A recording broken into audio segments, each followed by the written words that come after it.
I'm joined once again by Marvin Vettori, who we haven't seen in a while. The last time he stepped in the cage was back in April of last year, and I'm happy to talk to him and get an update here. But first off, Marvin, how are you today?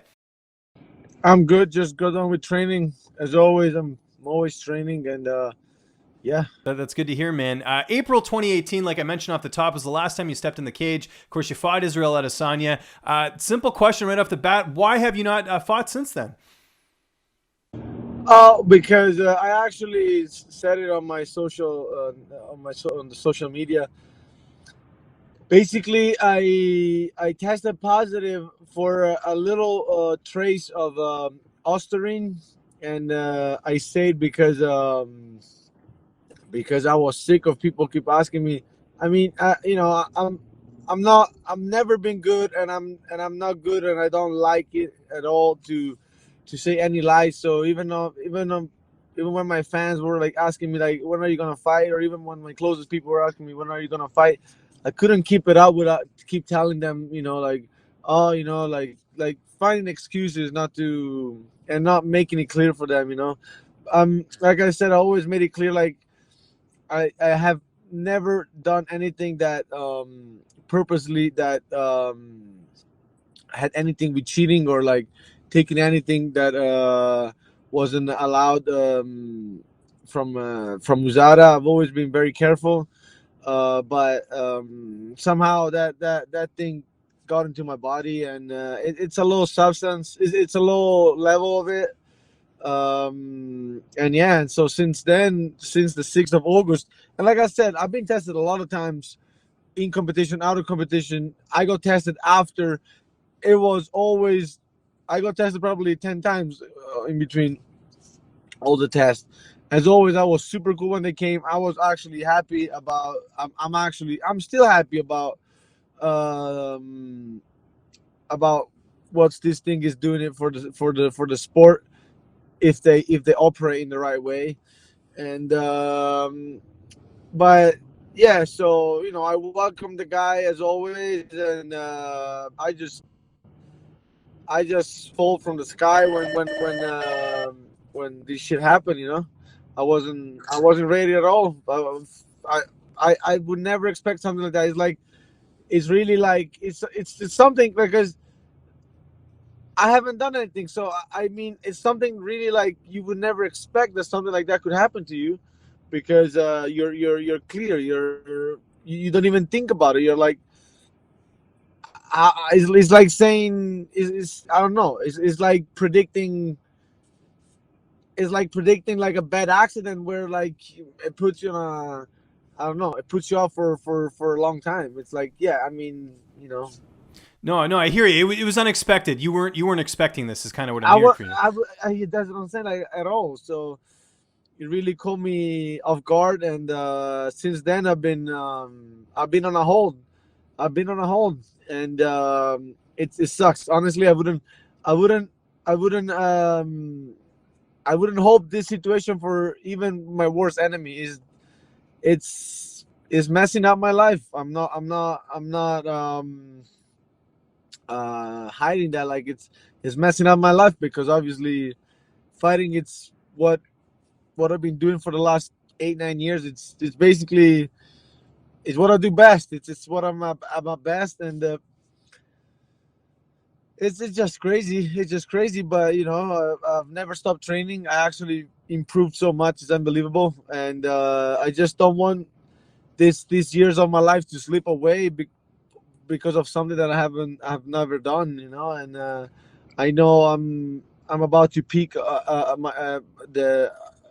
about on the peak of my career, and I just don't want this thing to last much longer, because I know I feel great. I want to fight. I've been training twice a day, every day. Like, I'm almost like, not like I had a camp, but like I could be ready to fight in 3 weeks, 4 weeks time. But like proper fight, like for any fight, like not just like a bum or like whatever, just because, oh, like I'm a fight even if I'm not that ready. No, I'm actually like, I could be ready to fight anybody in 4 weeks, and I feel like I'm a different fighter in a way. Like, I'm so much more mentally and physically ready even than before. But So yeah, that's my situation for now. Okay, no, that's interesting. I didn't actually see that post. So that's interesting that this all happened. So was this an out of competition test, or was this after the Adesanya Was fight? an When did? out of competition. Yeah, Okay, so this was back in August, if I'm hearing you correctly. 6th of August. Yeah. Okay, so even then, April to August, that's still a little bit of a gap. What was the reason for the layoff? Were you trying to get a fight in between them? Well, I was dealing with some kind of injuries that I was looking to recuperate from there and to see how to deal with them. So I took like a month off basically, and I was just like biking and running for those weeks there, and that's why I wasn't. I haven't. I Yeah, mean, you didn't fight. You didn't take a I fight, didn't or have didn't any. try to get a Like fight. it's not that right after the fight. Even though in the fight I didn't really get any kind of injuries, but like there were injuries that I was carrying with me for a while, and I was just seeing if I could get rid of them. So I took a little bit of time off, and then on the meanwhile, actually, right on those days from uh, because when they tested me, I didn't have a fight coming up, but right on those days from the test to the results of the test, I was about to. It was in discuss to have a fight, and I was supposed to fight on the 27th of November or the 28th, something like that. And because a few things happened there, like so they offered me a guy on 3 weeks notice. I said yes. The guy didn't accept, Andrew Sanchez. And then they offered me Team Boach, and I said yes, absolutely. And Team Boach didn't want the fight. So then they gave me this other guy um, that he was coming down from light heavyweight. That he fought. He actually fought David Branch's last fight. I don't remember. He did a good performance. Oh, And Jared so Cannonier. yeah, Jared Cannonier. Yeah, they offered him, and I said yes. Let's fight. Let's do it. And then I think it was on the it was on it was like, I mean, it was on this on the this it was being discussed, that fight. That fight was being discussed, and then this happened, so I got pulled off. And I've been in a hold since now. It's honestly like I wouldn't hope this situation for anybody. It's bad as it sounds. It just like it's shit. But Okay, well, let me ask you about this then. Have you been told like when you're eligible to return, or do you have to have like a hearing date? Like, no, what's the latest on that? not yet, because not yet. And that's the thing. Like, and that's the thing because I haven't. I don't have a time. I don't have anything, so I can't really make any kind of plans. And that's what sucks the most, honestly. I can't. I mean, for the way I am, I don't know. Like maybe I'm just naive in a way, and I'm just keep hoping some I don't know, something kind of happens. So I'm always ready, and I don't want to take time off, and I don't want to take it easy in a way. So, I don't want to say like, oh, I'm just gonna take off 2 months of training, go to Italy, and like I don't know, like whatever. I'm just all the time here, just training, getting better, and making sure I'm ready for when I can be back. But they didn't tell me anything because they've been testing some supplements and to see if they were contaminated. So that was that took a moment, and then now there's kind of a situation. But honestly, I don't know if I can say that because it's kind of like some stuff that has been going on Yeah, no, fair enough. with Yeah, with I with, know with, there's with only. those data. Not with me in particular. Not with me in particular. It's just there's some stuff that they're meant to come up, but they're not sure. They're discussing some stuff, so they put me on a hold for another few months, basically. Okay, So fair here I enough. am. Just I've been waiting for this time, and what sucks the most is that for now is not on my hand. I can't do anything. That you're helpless. That's what sucks the most. Yeah, no, I agree with you. When was the last time you talked to USADA, or talked to the UFC at all? Oh man, I speak to those other. I spoke to those other whenever I need to. Like, I mean, they'll be sending me updates and stuff. But yeah, and to the UFC, I mean, I speak with my manager. I don't really speak with the UFC directly. I was going to ask you about that. I know you were with Iridium Sports. Who's managing you right now? Oh, no, now I changed manager. I'm with Ali Abdelaziz. Okay.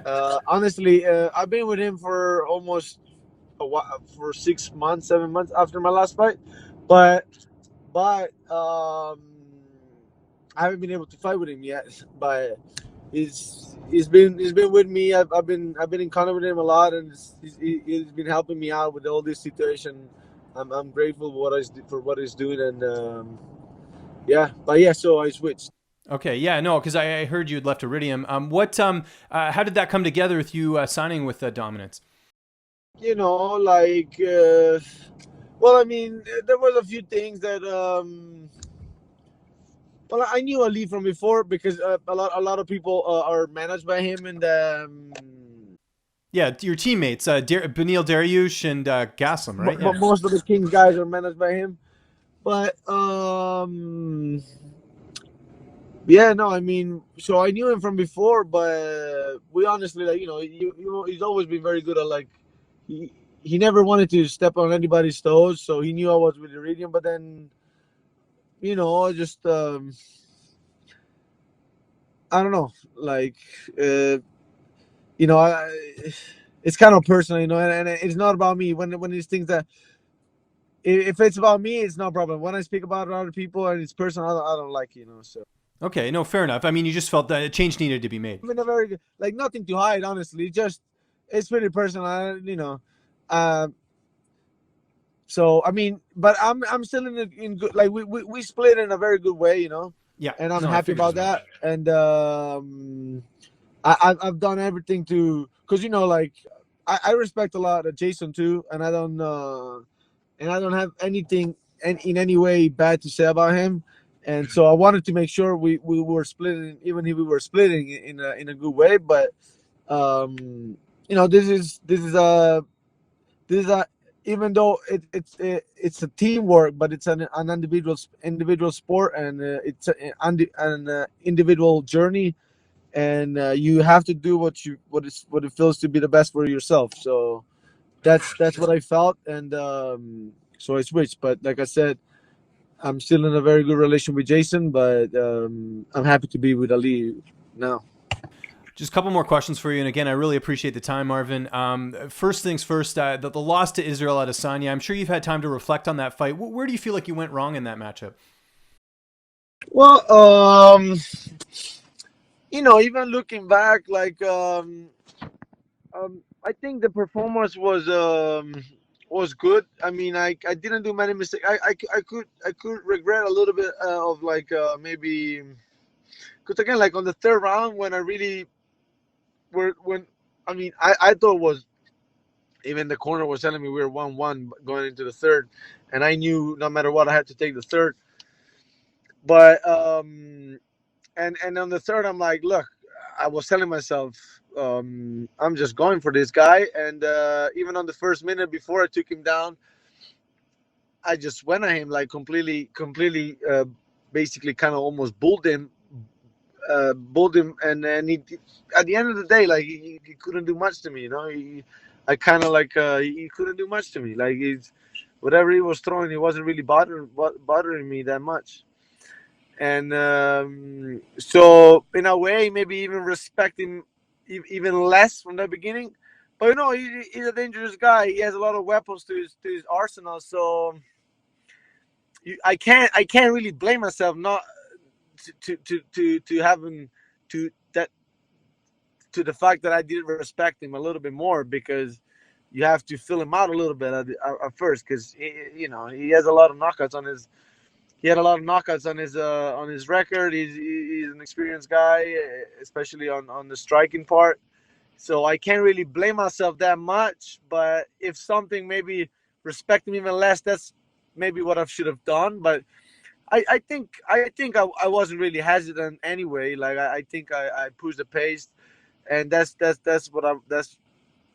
was my point from the beginning. Like, that's why I still think I won that fight, no matter what, because I was the guy pushing the action.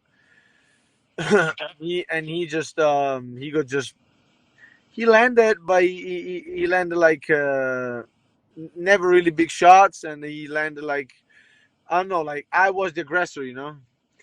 And so that, or that, so respect him even less, and then pushing the takedowns a little bit more maybe. But again, like I knew the way he wins fights. It's once you go for a takedown, he has a pretty good takedown defense, and you kind of like get that um, get that feeling of like debilitation of air for a second after a takedown that he defended maybe, and he started putting it on you right away. So I knew that no matter what I'm doing, I always have to keep my freshness of through the rounds, you know, because that's why when he sees you slowing down, that's why he's when he's speaking it up, and he's trying to put it on you and land. So I was going to say he's fighting next week against Anderson Silva. Who do you think wins that fight, having fought Israel already? I think um, I think it's I think Anderson a few years ago, Anderson, but now I think that's a fight that Israel can take and it's a great fight for him because Anderson's gonna stay there for his game, you know, because I know how I mean I don't know him personally, but Anderson is not gonna shy away from from anybody striking, you know. That's the way it's done. If he has to, if he's lose, even if he lose, he's gonna lose, but he doesn't care. Like he's not gonna, his confidence on his striking is not gonna go away because of some new kid coming in, you know. Like so, he's gonna stand for his game, but I think Israel is on the peak of his career, and Anderson is not anymore. And I have so much respect for him, but like you know, his body is not the same as 3, 4, 5 years ago, and he's chin hitter. So I think Israel does it again, and in a nice fashion too, because Anderson's gonna give him the opportunity, and so yeah. Well, I want to thank you for giving me the opportunity, Marvin, to hear from you. It's good to hear that things are going forward, hopefully, and please keep us updated if you hear anything as far as what's happening with your next fight. Just remind people where they can find you on social media, and if you have any sponsors or anyone you want to thank, the floor is yours. All right, so just you can find me on social media, Instagram and Facebook as Marvin Vettori, and Twitter too, Marvin Vettori. Very easy. And yeah, thank you very much, and speak to you soon.